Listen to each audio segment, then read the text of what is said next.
అన్నారు కదా, సల్మాన్ కార్ మీద ఏం కేసు అండి? అది ఆయన డ్రైవ్ చేసుకుంటూ ఒక మీద కార్ మీద ఎక్కించేశారు. ఆయన జింకని కాల్చారు, అది కేసు. సంజయ్ దత్ గారి కేసు ఏంటంటే ఆయన ఇంటిలో ఆయన కబోర్డ్ లో AK-47 ఉంది. దానికి బన్నీ గారికి ఉన్న కేసుకి సంబంధం ఏంటంటే నక్కకే నాగలోకానికి ఉన్న తేడా లేదా?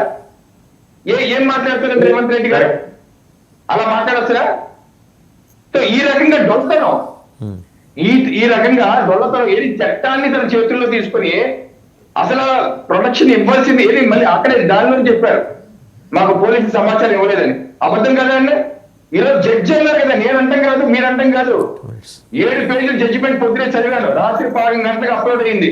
పొద్దున్న లేచినప్పుడు చదివితే 7 పేజీల జడ్జిమెంట్ స్పష్టంగా రాశారు.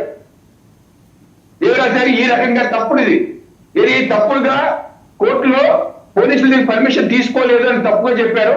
వేరే తెలియజే పర్మిషన్ అని, పర్మిషన్ తీసుకొని